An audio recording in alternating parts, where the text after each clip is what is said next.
컨텐츠 올린 지가 좀 됐기 때문에 어느 정도 썰풀듯이 이제 성장에 관련돼서 이야기를 해보도록 하겠습니다.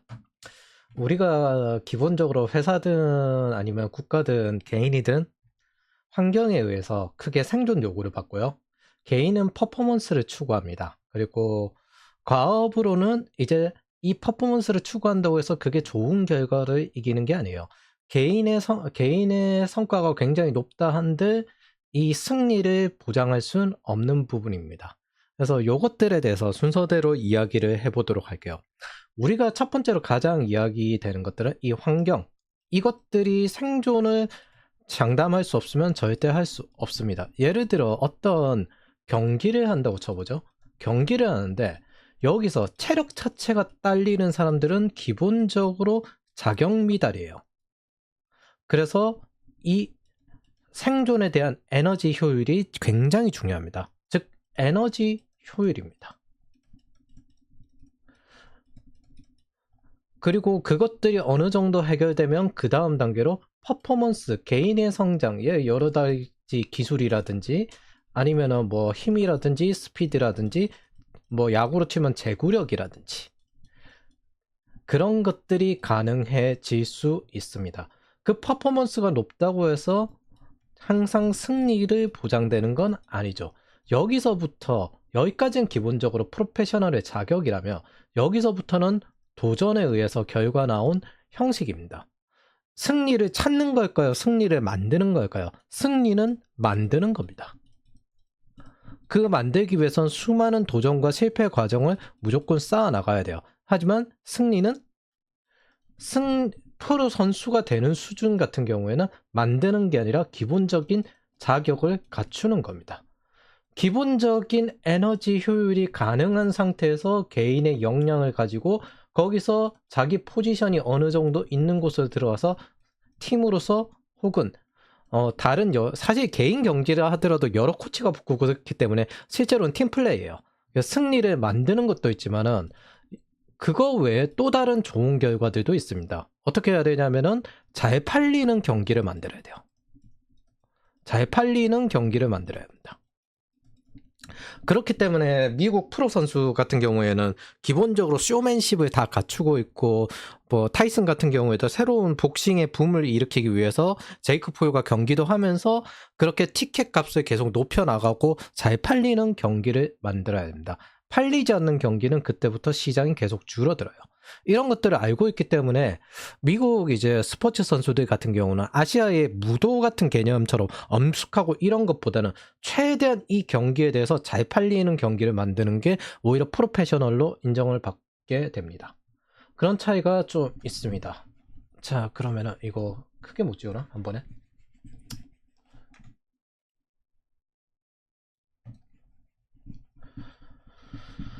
자, 그러면 이것도 순서대로 이야기해 보도록 하겠습니다. 지우개 크게 있었던 것 같은데. 캔버스를 초기화하는 게 낫겠다. 캔버스를 초기화하고 그리고 난 다음에 다시 이걸 집어넣도록 하죠. 자, 그러면은 여기서 생존 요구에 대해서 이야기를 해보죠. 환경에 의해서 생존 요구가 되는 것들은 기본적으로 절대 에너지 효율이 생각보다 많이 중요합니다. 에너지를 보고하고 에너지를 회복하고 에너지를 최대한 적게 쓰고 그래서 우리가 이런 것들은 언제나 이런 기준점을 요구를 받아요. 50. 그러면 이 에너지 효율을 높이는 방법은 뭘까요? 반복입니다. 우리가 반복 훈련을 하는 이유는 신경이 적응해서 거기에 대해서 적응하는 방식이 있거든요. 제가 학생들에게 기본적으로 이야기하는 거는 새로운 지식이 들어왔을 때 뉴런이 적응하는데 2주 정도 걸린다. 그리고 2주간 그 뉴런이 자라면은 새로운 지식을 받아들일 수 있는 준비가 된다. 그리고 그 사이에도 새로운 지식이 들어오기 때문에 뉴런이 자라고. 즉 2주 단위의 2주 안에 네가 무슨 수를 내서 계속 기억하려고 하고 노력한다고 해도 그 기억은 온전치 못할 것이다. 2주 단위로 반복을 하면서 계속 단계를 높여 나가야 된다 합니다. 이게 신경이 적응했다. 그래서 익숙함이 중요하다라고 이야기를 하거든요. 이거는 우리가 학습을 할 때 통독을 하는 것과도 동일합니다. 처음에는 용어를 익히듯이 무조건 노출을 시켜야 돼요. 그런데 대다수 사람들은 빠르게 하고 싶어서 한 번 쭉 제대로 가면은 다시는 할 필요 없는 그런 것들을 말합니다. 사실 이걸 산업혁명 때 선형적인 방식으로 리스크를 없애기 위해서 하는 방식이었는데 현실의 인간은 그런 식으로 동작하지 않습니다. 우리가 반복 학습을 하는 이유는요. 반복을 하면 할수록 다음 똑같은 동작을 할 때, 똑같은 학습을 할 때, 똑같은 내용을 할 때 그 에너지가 적게 들어갑니다. 적게 들어가서 일정 수준이 넘으면 이 생존의 50%를 넘겨버려요. 그런데 이 반복을 할 때마다 에너지가 적게 들어가는 대신에 내가 단계를 높여야 됩니다. 즉 매번 조금씩 하나씩 어려운 것들이 추가되어야 된다는 거죠. 그래서 제가 학생들한테 하는 말이 인간은 한 달 동안 밤새라고 하면 밤샐 수도 있는데 실제로 저는 20대 때 그런 식으로 일하는 환경이었어요. 그 당시 한국에는. 그 당시 한국에는 그런 식으로 한 달 밤샘 그런 일하는 환경이었어요. 그게 할 수가 있는데 인간을 하루에 1시간씩 1년 동안 하라고 하면 그걸 정말 못한다고. 그런데 이게 효율이 제일 높습니다. 반복할 때 조금씩 점진적 과부하처럼 높이는 거예요. 하나씩 매우 사소하게 한 지식씩 이런 식으로 높여 나가는 겁니다. 반복을 하는 이유의 목적 자체는 에너지 효율성 때문이고 우리는 그걸 익숙함이라든지 아니면은 원래 안 외워졌던 것들이 외워졌다. 그리고 그 주기는 2주 정도가 걸린다고 생각을 하시면 됩니다. 원래 어떤 지식이 익숙했던 학습 능력이 높았다라고 하는 것들은 사실 사전에 뉴런이 어느 정도 만들어져서 그 지식이 익숙했던 사람들 입장에서는 굉장히 잘 받을 수가 있어요. 우리가 수학에서 수포가 보통 생기는 이유가 어릴 때 구구단과 기하학을, 구구단은 대수거든요. 숫자로 표현하는 거. 기하학은 논증 기하학이라고 해가지고 그냥 이제 삼각형 기준점으로 하는 것들이거든요. 요것들을 암기식으로 그냥 노출시켜서 외워요. 그러다 보니까 거기에 의해서 사고하는 법이 거의 잘 안 나오기 때문에 날이 갈수록 포기하게 됩니다. 그리고 이제 학교에서 가르치는 수학은 사실 우리가 현업에 쓰는 데이터 분석이나 이런 것들 문제를 끝까지 계속 보면서 해결 방법을 궁리하고 그렇게 하는 것들이 아니라 단순계로 어느 정도 가둬놓고 여기에 정답지가 있고 이 정답을 계속 케이스 바이 케이스로 케어하는 방식으로 진행이 되는 경우가 많습니다. 그리고 시간 제한 안에 이 답을 내야 되죠. 이게 학교 시험 보는 용도로는 굉장히 용이합니다. 그런데 문제 해결해서 이걸 평생 써먹는 용도로는 용이하지 않아요. 최근에 유튜브에 어떤 카이스트 교수님 같은 경우 이제 답을 보지 말고 문제를 1년간 계속 붙잡으라. 그게 문제 해결 능력 맞아요. 우리가 공학에서 보통 하는 방식이죠. 그래서 이게 답도 없는 문제들이기 때문에 항상 이걸 문제를 어떻게 해결할지 그리고 좋은 결과를 낼지 계속 고민하는 과정을 거쳐 나갑니다. 하다 보면 그것도 똑같이 에너지 효율이 높아져요. 그런데 이제 시험 치는 데는 적절하지 않죠. 가장 대표적으로 여러분들이 겪는 경우에는 자격증입니다. 자격증을 외워서 따야 하나요? 아니면 자격증을 풀어서 따야 하나요? 저는 기본적으로 우리가 일상적으로 취업할 때 쓰는 자격증들은 외워서 딸 정도로 어려운 자격증들은 잘 없어요. 그래서 2번 일을 하는 것보다 외워서 따고 난 다음에 해결 능력을 키우기 위해서 다시 또 풀어야 되거든요. 그래서 그냥 풀어서 따라고 합니다. 근데 나중에 난이도가 높아지면 그때부터 외울 필요가 있죠. 그리고 외우는 것들도 상당히 도움이 안 된다라는 정도는 아닙니다. 왜냐하면 우리가 해결 능력이라는 거는 하나의 어떤 지식 단어들이 있고 지식들이 다른 지식과 연결하고 연결되는 모습을 전체적으로 이해할 수 있는 게 필요한 건데 이 노드와 노드들을 외우고 그 다음에 이 연결이 어떻게 되는지가 안 되어 있기 때문에 기본적으로 이 과정은 거치고 그 다음 단계로 넘어가야 됩니다. 즉 어차피 2번 할 바에야 그냥 한 번에 하라는 거예요. 그래서 따로 가는 길들이 아닙니다. 자, 다시 돌아가서 생존 요구에서는 기본적으로 이렇게 되면 내가 예를 들어 원래부터 생존만 하는데 100을 썼는데 여러 가지 학습이 익숙해지고 그렇게 하면서 50만 쓸 수 있다. 그럼 남은 50으로는 퍼포먼스를 추구할 수 있게 됩니다. 이런 퍼포먼스 같은 경우에는 내가 어떤 특정 기술을 익히다든지 새로운 스킬셋을 익힌다든지 그런 것들인데, 회사로 비유를 해보죠. 보통 이런 생존을 할 때 제조업 같은 경우에는 지금 현재 어디에서 수요가 있는지 그 수요를 찾아 나섭니다. 제가 예전에 2010년 정도에 그 권영희 형, 그러니까 유튜브에서 실리콘밸리에 엑시트한 권영희 형과 이야기를 나눴을 때, 어떤 이제 해운 회사에 해운 회사에 컨설팅을 가셨어요. 그래서 그 해운 회사에서 매출도 잘 나오고 생존도 하고 있었습니다. 그런데 그 내부의 임원진들에게 엑셀로 프레젠테이션을 하는 걸 보고 임원진들이 뭐라고 했냐면, 오, 역시 프로 컨설턴트야. 2010년이에요. 2010년에 프로 컨설턴트야. 엑셀을 쓰다니. 이렇게 나올 정도로 내부에서 운영하는 방식은 뭐 기껏해야 서류 많이 가봐야 주먹구구식으로 운영을 했다는 겁니다. 어떤 체계가 없었던 거죠. 효율성이 없고. 그러나 생존은 가능하고 유지도 가능해요. 단지 성장이 없었던 거죠. 그래서 그것들을 계속 성장을 하는 것들이 기본적으로 해야 될 것들입니다. 그리고 여기서부터는 어떤 문제가 생기냐면, 사람의 게으름이 모든 걸 바꿉니다. 즉 새로운 걸 성장해야 되고 새로운 걸 도전해야 되는 상황에 있고, 그러면 새로운 걸 익혀야 되는 기점이 돼요. 그리고 이것들이 50점까지 가면 어떻게 된다? 여기서부터는 본격적으로 자기의 한계점이 어느 쪽인지, 그리고 스킬셋이 어느 정도 수준으로 다양해야 되는지, 일종의 UFC의 스택 같은 거라고 생각을 하면 돼요. 더 이상 체력 하나가 있다고 해서 되는 수준이 아니라, 여기서부터 힘과 스피드, 그리고 여러 가지 몸 만들기, 이런 것들이 필요한 수준이니까요. 기본적으로 몸이 만들어져야 가능한 수준이고, 기본적인 스킬셋이 있어야 가능한 수준이기 때문에 이것들이 반복하면 반복할수록 여러분들의 에너지 효율도 똑같이 높아질 겁니다. 자, 두 가지가 나왔죠. 생존에 대해서 에너지셋, 그리고 새로운 것을 익히는 것에 대한 기술에 관련된 스킬셋. 뭐 스테이터스라고 하죠. 스테이터스. 예. 그리고 이런 것들은 보통 우리가 에이징 커브를 따릅니다.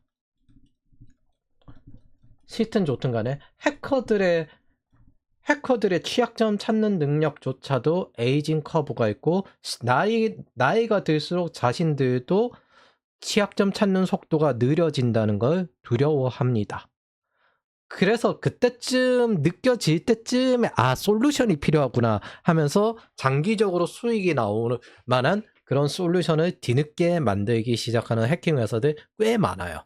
처음에는 열심히 우리가 오펜시브 리서치도 하고 취약점 진단 찾고 이렇게 하다가 나이가 들수록 이게 점점 취약점 찾는 속도가 느려지는구나.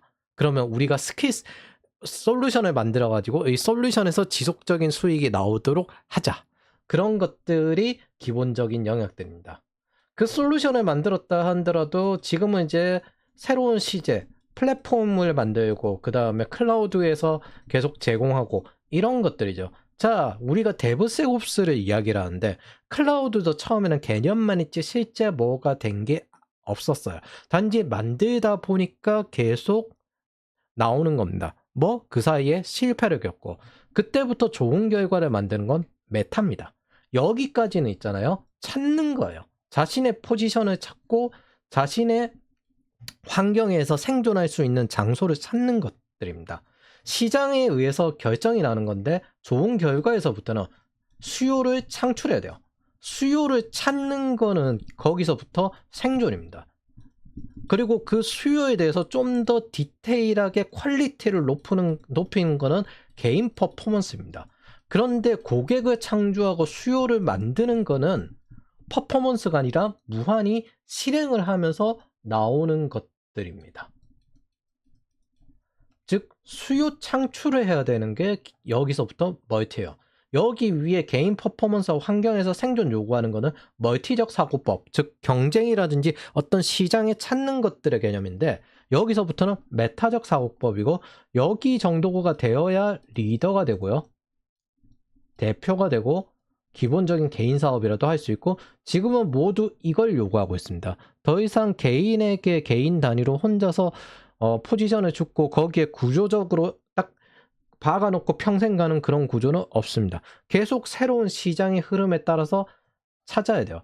그러면은 여기서부터 예를 들어 대표적으로 여러분들이 주식 투자할 때 시장에 크게 영향을 미칠 수 있는 사람들이 없어요. 워렌 버핏급 아니면은. 그래서 수학적으로 계산을 해가지고 시장의 트렌드에서 멀어지지 않으려고 노력을 하죠. 근데 워렌 버핏 같은 경우는 뭐예요? 회사의 태도를 바꿀 수 있을 정도의 영향력이 있습니다. 그리고 워낙 자산 차이가 크기 때문에 이분 같은 경우에는 조금의 수익이라도 시장 수익률 이상으로 시장 수익률 이상을 굳이 노릴 필요 없지만 이제 노릴 필요 없지만 그게 되는 사람이 참 독특한 거죠.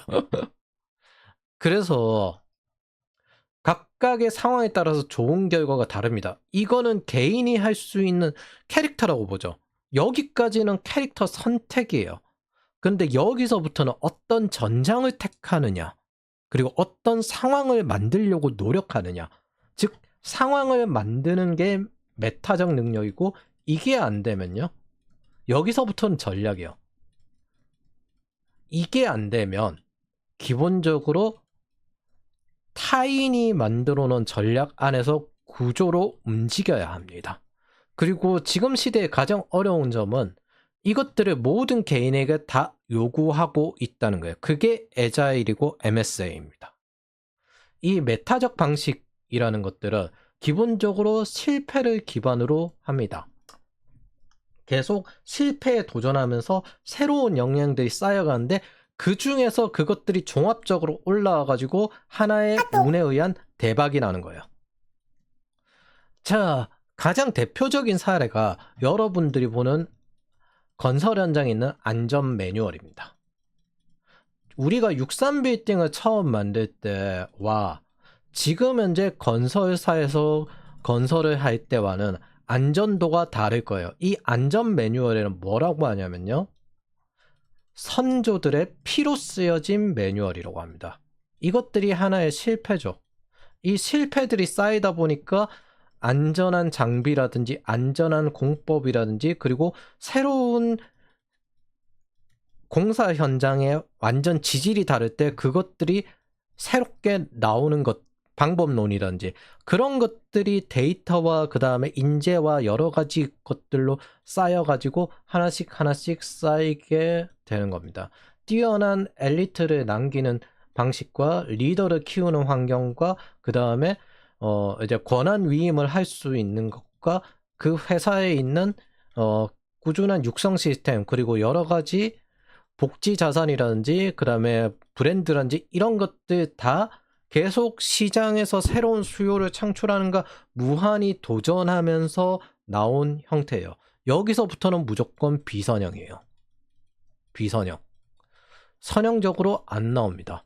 보통 우리나라 같이 패스트 팔로워 전략을 하는 제조업 같은 경우는요, 기본적으로 양을 가득 채워서 유형 자산을 한창 채우고요, 여기에다가 싼 인건비로 무형 자산으로서 싼 인건비로 채웁니다. 그래서 우리나라 같은 경우에는 이제 인건비가 높아지면 높아질수록 부동산 가격이 높아지면 높아질수록 이 제조업 굴리기가 되게 어려워요. 뭐 우리가 시장을 만들어 가지고 수요를 창출하는 게 아니라 저 안에서 빠르게 패스트 팔로우로 우리가 주문 받아 가지고 빠르게 만들어 드릴게요. 그런 식으로 진행하는 방식입니다. 이걸 기반으로 해가지고 그 다음에 수요를 창출하겠다. 그래서 이쪽 같은 경우에는 결국 우리나라에서 가장 큰 문제는 엑셀러들, 문과들이 전부 C레벨 이상을 다 장악하고 윗선을 장악하고 있고 엔지니어들은 항상 저임금으로 되는 거죠. 그리고 한국의 현재 문제는 그 엔지니어들이 이제 더 이상 참지 않고 한국이 원래 살기 좋아서 연봉이 좀 낮아져 있는 것들이 있었거든요. 근데 이제 보니까 별로 살기 안 좋은 것 같고 외국 연봉이 훨씬 높아지는 것 같아. 그래서 인생 짧잖아. 나도 이거 에이징 커브가 있단 말이야. 그러면서 외국의 방식 한 번 대박 내고 RSA나 이런 그 스톡 옵션 같은 거 받아가지고 한상 인생 대박하고 여기 가지고 은퇴할 수 있는 수준의 그런 황금기를 잔뜩 태울 수 있는 곳을 찾아서 떠나는 게 지금 현재 한국의 문제입니다. 자, 그럼 여기서 제조업을 포기할 것이냐, 아니면은 무형자산 위주의 사업을 할 것이냐. 근데 한국에는 똑같이 규제가 있죠. 규제. 한국에서 항상 하는 것들도 있고, 전통적으로 글로벌 보수들이 실수하는 것들이 가장 대표적인데, 글로벌 보수들이 가장 실수하는 방식은 여전히 제조업 위주의 선형적인 사고를 해요. 어떤 식으로? 야, 어차피 법인세를 낮춰주면은 회사에 남는 돈이, 여기서 우리가 법인세 고작 1% 정도 낮추면 굉장히 크게 달라지냐 싶겠지만 많이 달라집니다. 남는 돈이 10억이다가 20억이 되면 그만큼 더 채용을 할 수 있겠지, 이렇게 생각을 하는데, 여기서부터 문제가 하나 발생을 해요. 자, 기존의 국가에서는 비효율적으로 무한히 돈이 나가는 영역들이 있습니다. 근데 여기서 법인세를 낮춰준다고 해서 화폐 가치가 올라가거나 이런 것들이 좋아지는 것들이 없어요. 그래서 나가는 돈을 먼저 해결해야 합니다. 근데 이러면 대단히 스스로 정치적 자살이 됩니다. 그 자살 같은 것들을 하겠다라고 하는 것들이 지금 현재 아르헨티나 밀레이라든지 아니면은 미국의 지금 현재 머스크의 도지라든지 이런 것들이거든요. 그래서 보통 보수들이 장악을 하면은 이것들을 먼저 못하고 그냥 이것들을 싸게 만들어 버립니다. 법인세를 싸게 만들어 버려요. 두 번째 못하는 게 있어요. 규제를 개혁 안 합니다. 우리나라 같은 경우에는 기본적으로 포지티브 경제인데 허가제의 형태를 가지고 있습니다. 그럼 애매한 그레이 영역들, 이것들은 또 로비로 실제로 돌아가요. 그리고 난 다음에 이것들이 정치적인 이슈로서 법에 의해서 저촉이 되든 저촉이 안 되든. 근데 미국 같은 경우에는 이 그레이 존 같은 경우가, 그래서 우리나라는 이 그레이 존에 대해서 생존하고 있는 편법이라고 하죠. 미국 같은 경우는 이 그레이 존 같은 경우가 편법이 아니라 합법입니다. 정확히 이야기하면 레귤레이션이 없는 영역에 관련된 거는 합법이에요. 대표적으로 테슬라의 자율주행입니다. 레귤레이션이 없어요. 레귤레이션이 없다는 거는 기본적으로 민주주의가 발달한 나라는 감히 민간이 뭘 하시는데 정부가 거기서 시스템적인 리스크도 없는데 이래라 저래라 할 수가 없습니다. 그게 기본 베이스예요. 그러나 우리나라 같은 경우에는 정부의 힘이 강한 큰 정부 위주, 계획경제 위주의 국가이기 때문에 이건 편법이라고 불립니다. 이 그레이 존에 대해서 취급하는 것들이 굉장히 다르고 화이트 존 자체가 애초에 달라요. 그래서 이런 차이들이 굉장히 크게 나옵니다. 크게 바뀌는 거는 세금 혜택과 그 다음에 규제 개혁을 해야 된다고 하지만, 그러니까 세금을 줄여주는 거, 세금을 여러 가지 보조금을 지급해 주는 게 아니라, 근데 보조금 지급해 주는 것도 사실 나가리예요. 이번에 이제 2차 전지도 보면 알겠지만은 세금 걷어서 나가니까 애초에 돈 들어가는 걸 줄여버리고 그 다음에 세금 혜택이 들어가야 합니다. 이게 균형이 맞춰져야 화폐 가치도 커버가 돼요. 그리고 기본적인 베이스는 규제가 개혁이 된 상태입니다. 유럽 같은 경우와 플랫폼 자체도 없는 이유가 이 규제를 날이 갈수록 자기네들이 만드는데 날이 갈수록 몰락하고 있죠. 이런 것들의 문제들이 생깁니다. 이것들이 다 어떻게 작동한다? 시장을 선택하는 개념에서 환경에 의한 생존 요구치가 계속 높아지는 거예요. 이 요구치가 무한히 높아지다 보면 이 퍼포먼스 추구는 애초에 포기하고 가장 편한 게 있어요. 이럴 때 부동산에 부르면 됩니다.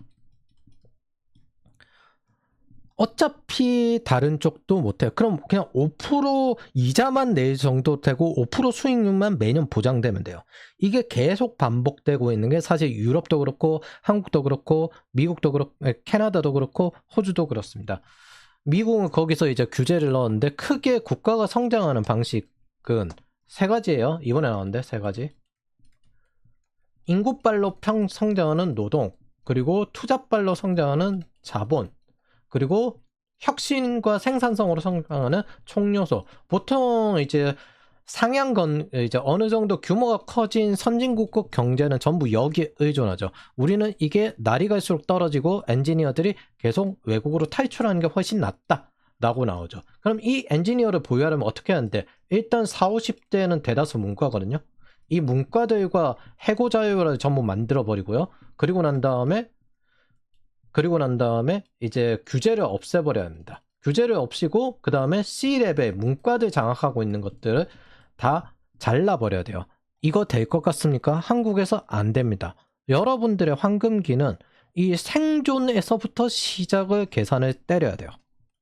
그리고 그런 것들이 매번 시장에서 어떻게 계산되는지 그것들을 제가 계산해서 학생들에게 패키지로 어떤 행동이 최선이다라고 전달하는 게 방식인데, 사실 아마 여러분들도 대다수는 제가 패키지로 전달하면 어떻게 무슨 이유로 저렇게 하는지 그 선후 관계는 사실 잘 모르게 됩니다.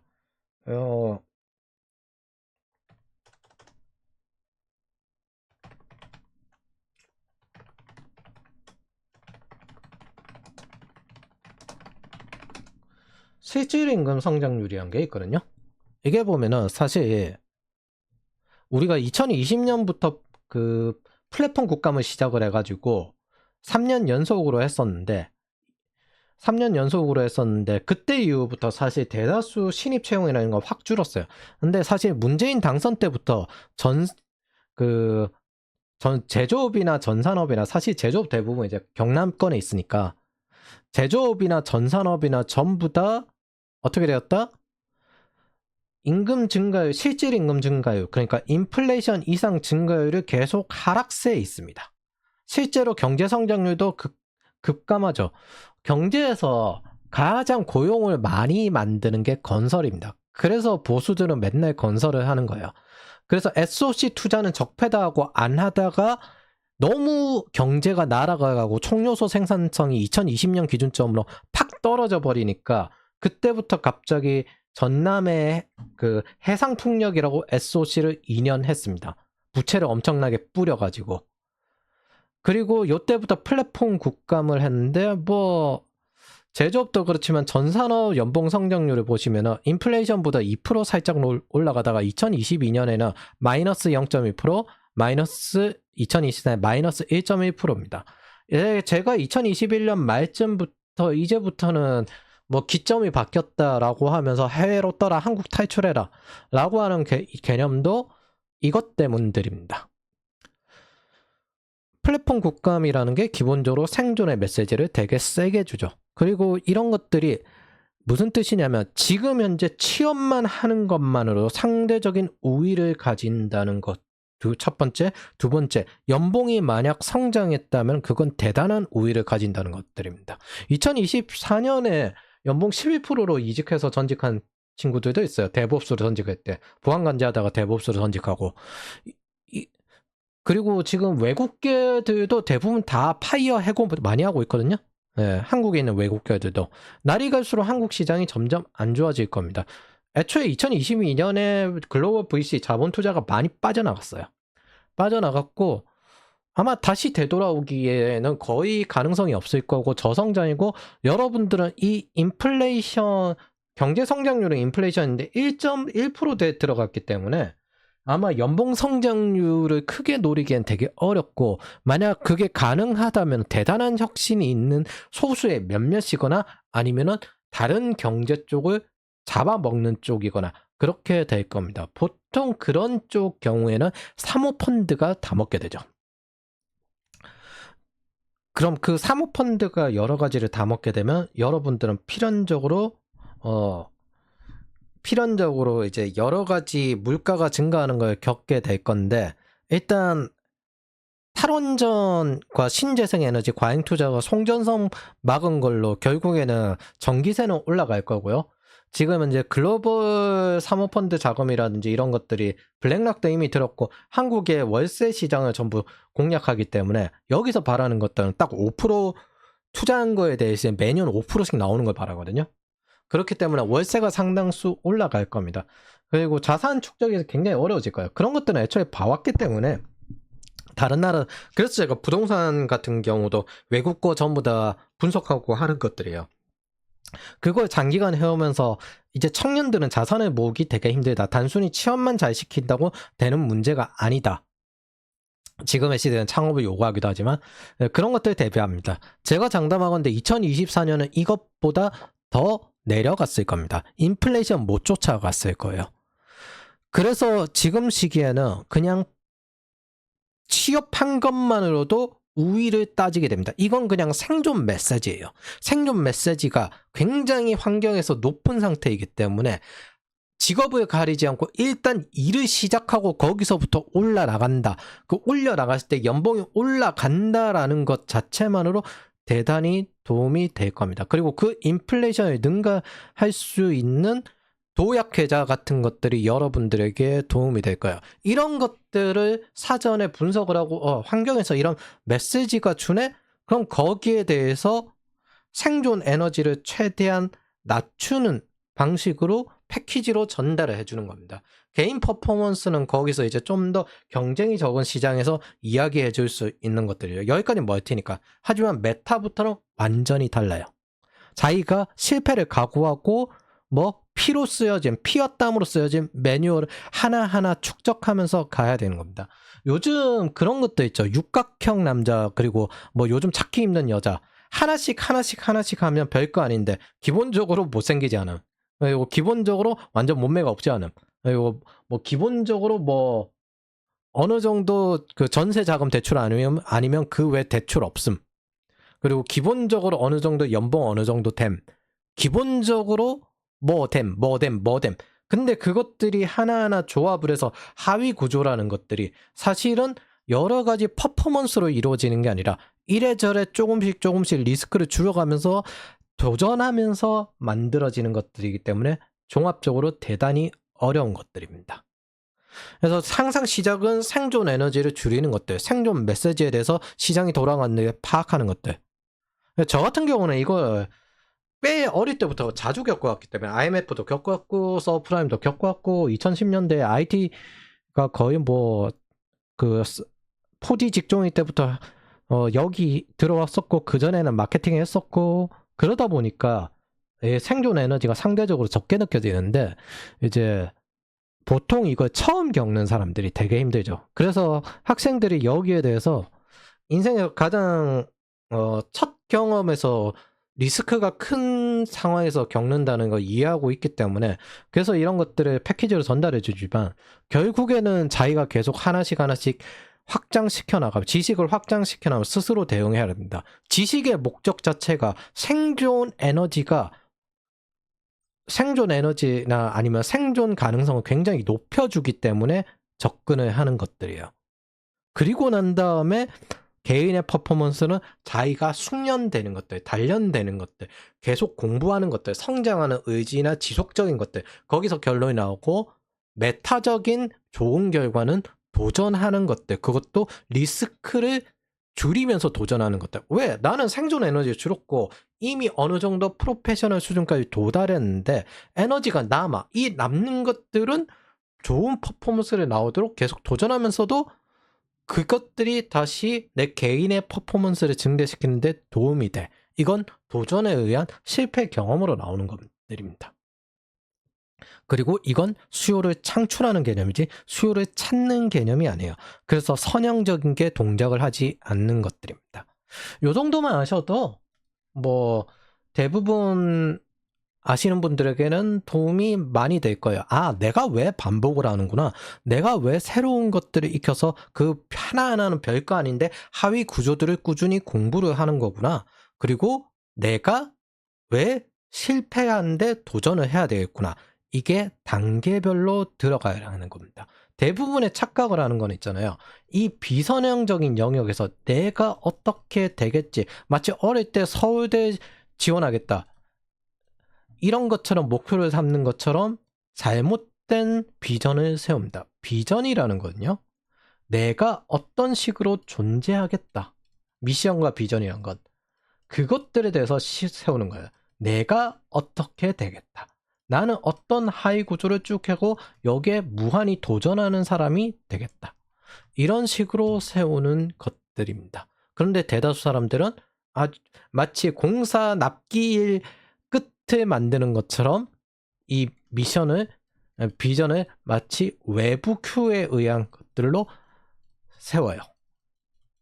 외부 큐는 그 시장에 뛰어들고 난 다음에 자기가 훈련하는 영역들로 성장하는 것들입니다. 뭐 요 정도까지만 하고 가볍게 넘기도록 하겠습니다.